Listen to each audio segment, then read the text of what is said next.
Hello friends and students, आपका magic with chemistry mister Singh channel पर बहुत बहुत स्वागत है। आपने पिछली क्लास में पढ़ रखा होगा न्यूमेरिकल्स और थ्योरी के बारे में कुछ, और थोड़ी सी वीडियो लेट हो गई है कुछ प्रॉब्लम्स के कारण जिसकी वजह से वीडियो नहीं बन पाई हुई है। अब हम नया टॉपिक पढ़ने जा रहे हैं हाइड्रोकार्बन्स के बारे में। हाइड्रोकार्बन में हम लोग पढ़ेंगे एल्केन, एल्कीन और एल्काइन के बारे में, जो कि हाई स्कूल और ट्वेल्थ दोनों के लिए बेनिफिशियल होगा और ये इम्पॉर्टेंट भी टॉपिक है ऑर्गेनिक के लिए। तो ध्यान दीजिएगा आप। यहाँ से कुछ नेमिंग ऑफ कार्बन है, यहाँ पर नेमिंग ऑफ कार्बन के बारे में हम लोग यहाँ पे पढ़ेंगे। तो ध्यान दीजिएगा क्या होता है। यहाँ पर C1 है। C1 मतलब एक कार्बन का जो नाम होता है वो मैथ होता है। 2 कार्बन का जो नाम होता है वो एथ होता है। 3 का नाम होता है प्रॉप होता है। 4 कार्बन होंगे तो ब्यूट होते हैं। 5 कार्बन होंगे तो पेंट होंगे। 6 कार्बन होगा तो हेक्स होगा। 7 कार्बन होगा तो हेप्ट होगा। और 8 कार्बन होगा तो ऑक्ट होगा। 9 कार्बन होगा तो नॉन होगा। 10 कार्बन होगा तो डेक होगा। तो ध्यान दीजिएगा एक बार फिर से। यदि एक कार्बन उपस्थित है तो उसका नाम क्या होगा? मैथ होगा। अगर 2 कार्बन है तो एथ होगा। 3 कार्बन है तो प्रोप होगा। 4 कार्बन होगा तो ब्यूट होगा। 5 कार्बन होगा तो पेंट होगा। 6 कार्बन होगा तो हेक्स होगा। 7 कार्बन होगा तो हेप्ट होगा। 8 कार्बन होगा तो ऑक्ट होगा। 9 कार्बन होगा तो नॉन होगा। 10 कार्बन होगा तो डेक होगा। उम्मीद करते हैं ये आपको समझ में आएगा और आप इसको अच्छे से लर्न भी कर लोगे, ताकि जिससे आपको इसको पढ़ने में दिक्कत ना हो। अब हम लोग पढ़ेंगे हाइड्रोकार्बन्स के बारे में। हम जानते हैं कि हाइड्रोकार्बन्स क्या होते हैं। हम आपको बताएंगे कि हाइड्रोकार्बन्स के बारे में क्या क्या होता है। हाइड्रोकार्बन्स क्या क्या होता है, ध्यान दीजिएगा। पहली बात तो जानेंगे हाइड्रोकार्बन क्या होता है।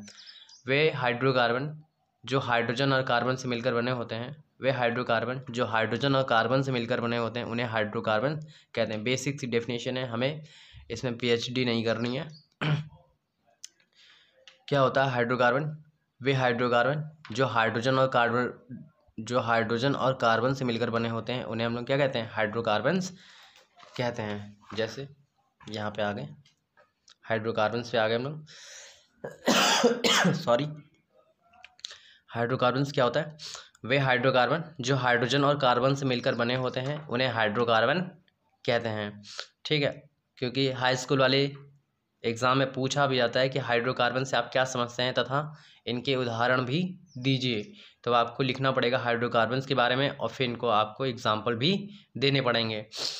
तो हाइड्रोकार्बन्स क्या होता है फिर से एक बार आप समझ लें। वे हाइड्रोकार्बन जो हाइड्रोजन और कार्बन से मिलकर बने होते हैं, उन्हें हाइड्रोकार्बन्स कहते हैं। हाइड्रोकार्बन्स बेसिक टाइप के 2 टाइप्स के होते हैं। एक सैचुरेटेड हाइड्रोकार्बन होता है, जिसे हिंदी में संतृप्त हाइड्रोकार्बन बोलते हैं, और एक होता है अनसैचुरेटेड हाइड्रोकार्बन, जिसे हिंदी में असंतृप्त हाइड्रोकार्बन बोलते हैं। पहले अब हम लोग समझेंगे संतृप्त हाइड्रोकार्बन क्या होता है। संतृप्त हाइड्रोकार्बन क्या होता है, ध्यान दीजिएगा। वे हाइड्रोकार्बन जिसमें कार्बन और कार्बन के मध्य सिंगल बंध पाया जाता है।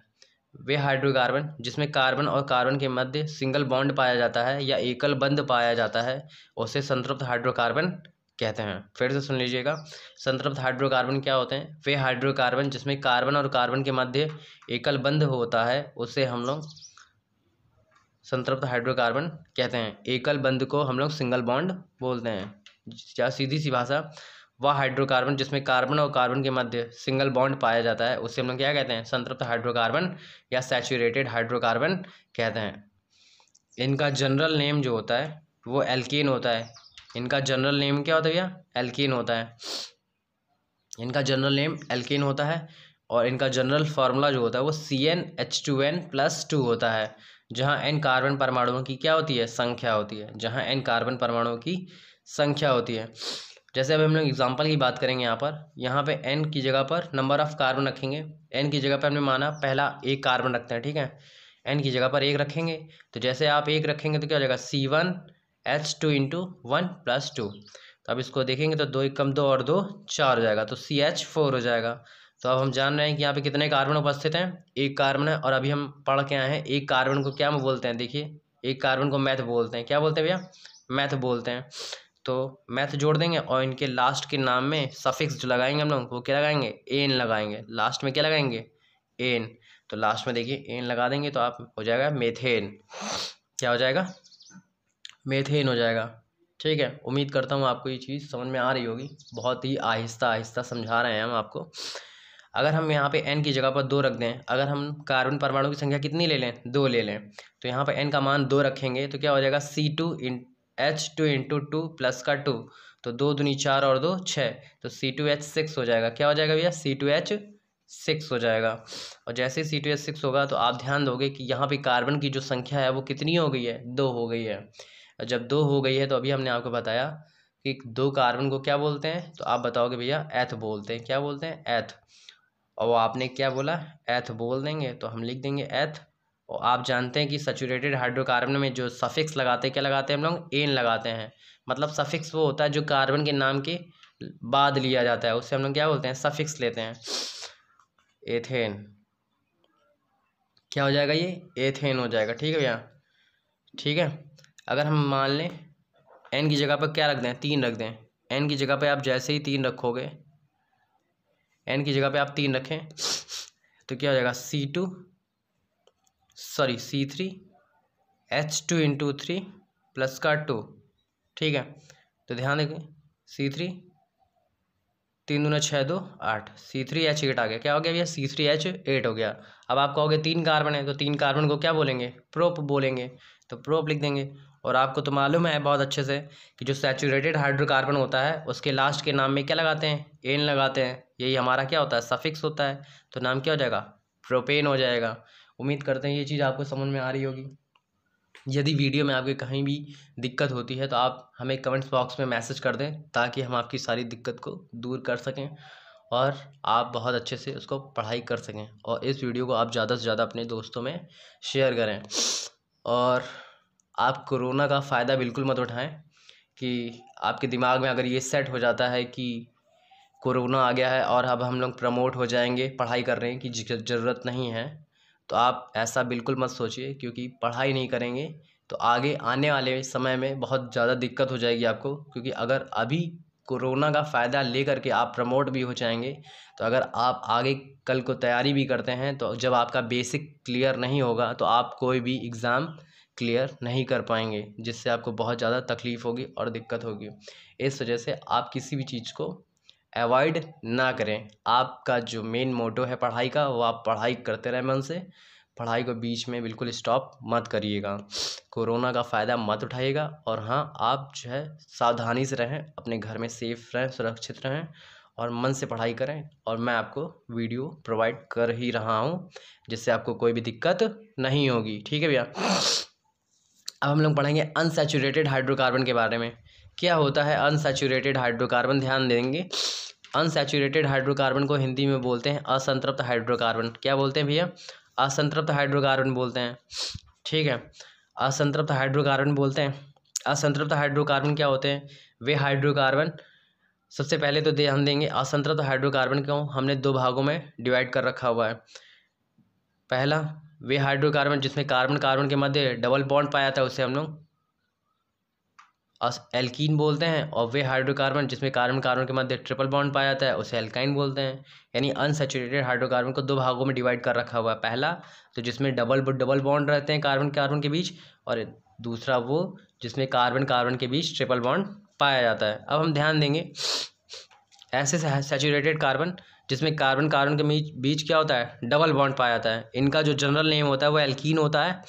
इनका जो जनरल फार्मूला होता है वो क्या होता है, CnH2n होता है। क्या होता है भैया, CnH2n होता है। जहाँ n कार्बन परमाणुओं की क्या होती है, संख्या होती है। जहाँ n कार्बन परमाणुओं की संख्या होती है। n की जगह पे आप कुछ भी मान रख सकते हैं, 1 2 3 4 XYZ कुछ भी। n की जगह पे जब आप 1 रखोगे तो यहाँ पे हम वैल्यू को पुट कर देंगे इस फार्मूला में, तो क्या हो जाएगा, C1H2 इंटू 1 हो जाएगा, तो CH2 हो जाएगा। क्या हो जाएगा भैया, CH2 हो जाएगा। और अभी आपने पढ़ा होगा कि हम एक कार्बन को क्या बोलते हैं, तो जब आप जानते हैं कि एक कार्बन को क्या बोलते हैं तो बता सकते होंगे, मेथ बोलते हैं। और जहाँ ये डबल बॉन्ड होता है तो इस यहाँ पे कार्बन कार्बन के मध्य डबल बॉन्ड है, तो इसका जो सफिक्स होगा वो ईन लगाएंगे। क्या लगाएंगे भैया, ईन लगाएंगे। ध्यान रखिएगा, ईन जोड़ेंगे, ईन। ठीक है, तो लास्ट में क्या जोड़ेंगे, ईन। मैथ ईन हो जाएगा। क्या हो जाएगा भैया, मैथ ईन हो जाएगा। ठीक है, वैसे एग्जांपल अगर हम n की जगह पे 2 रख देते हैं तो ये क्या हो जाएगा, C2H2 2 × 2 यानी 2 दूनी 4 हो जाएगा, C2H4 हो जाएगा। अब यहाँ पे n बराबर क्या हो गया, 2 हो गया, यानी कार्बन की संख्या कितनी हो गई, 2। जब कार्बन की संख्या 2 हो गई है तो मान भी क्या हो जाएगा, एथ हो जाएगा। और लास्ट में हम लोग क्या लगाते हैं, आपको मालूम है ईन जोड़ेंगे, तो एथ ईन हो जाएगा। क्या हो जाएगा भैया, एथ ईन हो जाएगा, एथ ईन हो जाएगा। अब नेक्स्ट ध्यान दीजिएगा, हम लोग कार्बन, अब ये फॉर्म पढ़ेंगे जिसमें कार्बन कार्बन के बीच ट्रिपल बॉन्ड पाया जाता है। इनका जो जनरल नेम होता है वो एल्काइन होता है। क्या होता है भैया, एल्काइन होता है। और जनरल फार्मूला होता है CnH2n-2 होता है। क्या होता है, CnH2n-2 होता है, जहाँ n कार्बन परमाणुओं की संख्या होती है। अब यहाँ पे हम जैसे कि n बराबर 2 रखते हैं, तो रखें वैल्यू C2 और 2 दूनी 4 -2, तो क्या हो जाएगा, 4 में से 2 जाएगा तो क्या हो जाएगा, 2 बचेगा, तो C2H2 आ जाएगा। ध्यान देंगे, सॉरी, C2H2 आ जाएगा।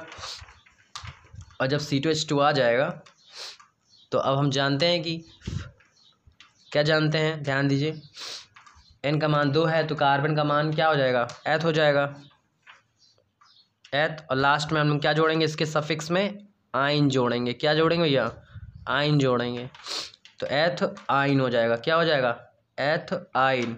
ठीक है, आप चाहो तो इनके और भी एग्जाम्पल ले सकते हो, जैसे कि यहाँ पे n बराबर 2 रखा है आपने, इस बार n बराबर 3 रख लीजिए। n बराबर आप जैसे ही 3 रखोगे यहाँ पे इस फॉर्मूले में, तो क्या हो जाएगा, C3H2n2 तो क्या हो जाएगा, C3H6। ठीक है, तो क्या हो जाएगा, C3H6 हो जाएगा। तो इसका नाम क्या हो जाएगा, यहाँ पे तो कार्बन की कितनी संख्या है, 3 है, तो 3 को क्या बोलेंगे, प्रोप।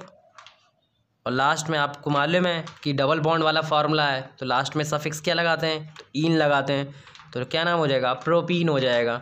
ठीक है भैया, इसी प्रकार यहाँ पे n की जगह पे 3 रख लेंगे तो क्या हो जाएगा, जैसे n की जगह पे 3 रखेंगे तो हो जाएगा C3H2n2 तो क्या हो जाएगा, C3, 3 दूनी 6 में से 2 जाएगा तो क्या हो जाएगा, 4 बचेगा, C3H4 बचेगा।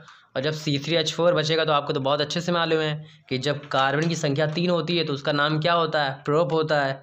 और जब प्रोप होता है तो आपको तो ये भी मालूम है कि जब कार्बन कार्बन के मध्य ट्रिपल बॉन्ड होता है तो लास्ट में सफिक्स क्या लगाते हैं, आइन लगाते हैं। क्या लगाते हैं भैया, आइन लगाते हैं, तो नाम क्या हो जाएगा, प्रोपाइन। क्या हो जाएगा, प्रोपाइन। इसको याद करना बहुत ज़रूरी है, याद करने में कोई भी असुविधा नहीं होनी चाहिए आपको।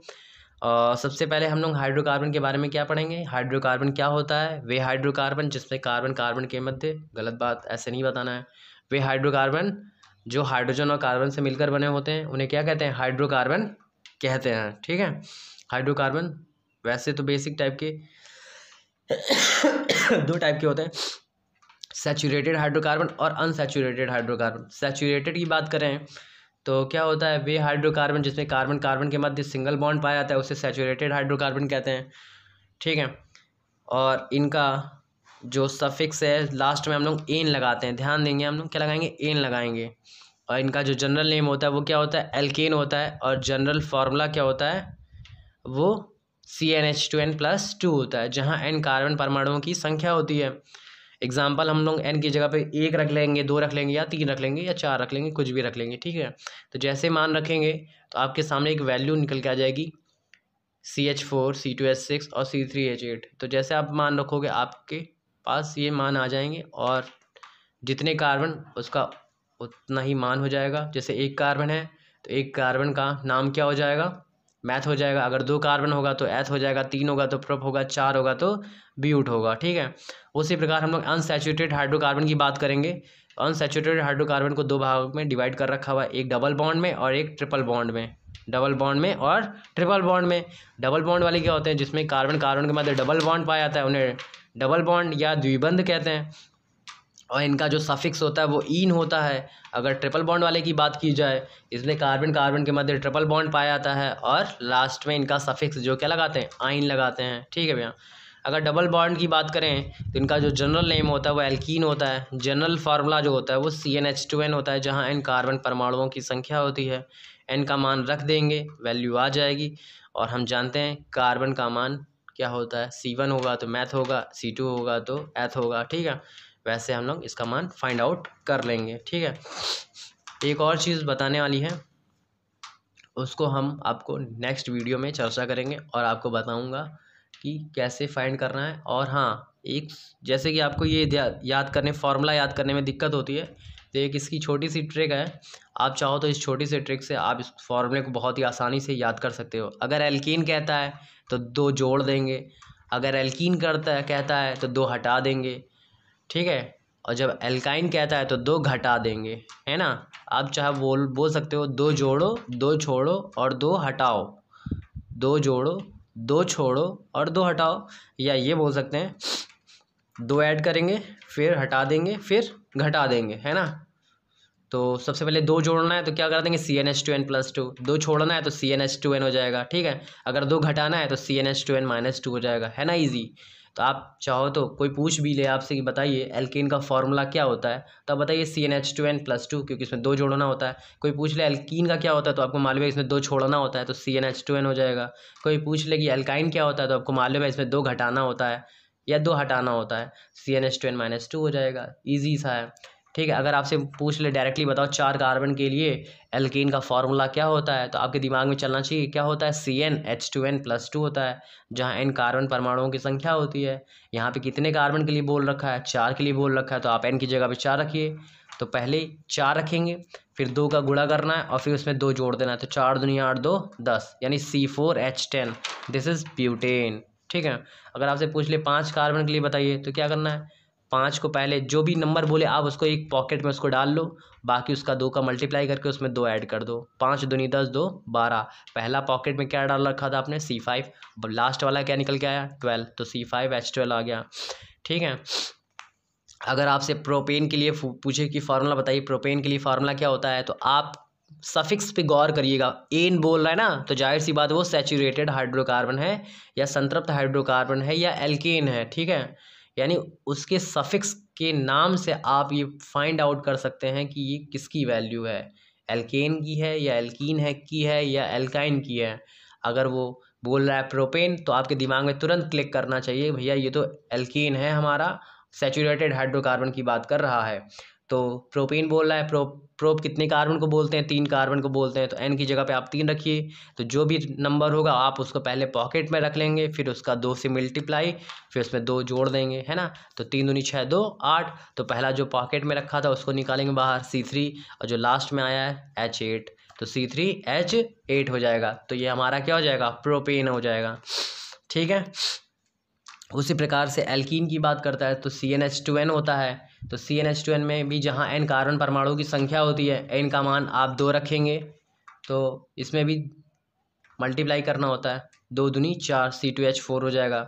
अगर 3 कार्बन की बात करेगा तो इसमें पहला नंबर 3 हो जाएगा और फिर उसके बाद उसका मल्टीप्लाई कर देना है, 3 दूनी 6 हो जाएगा, C3H6 हो जाएगा।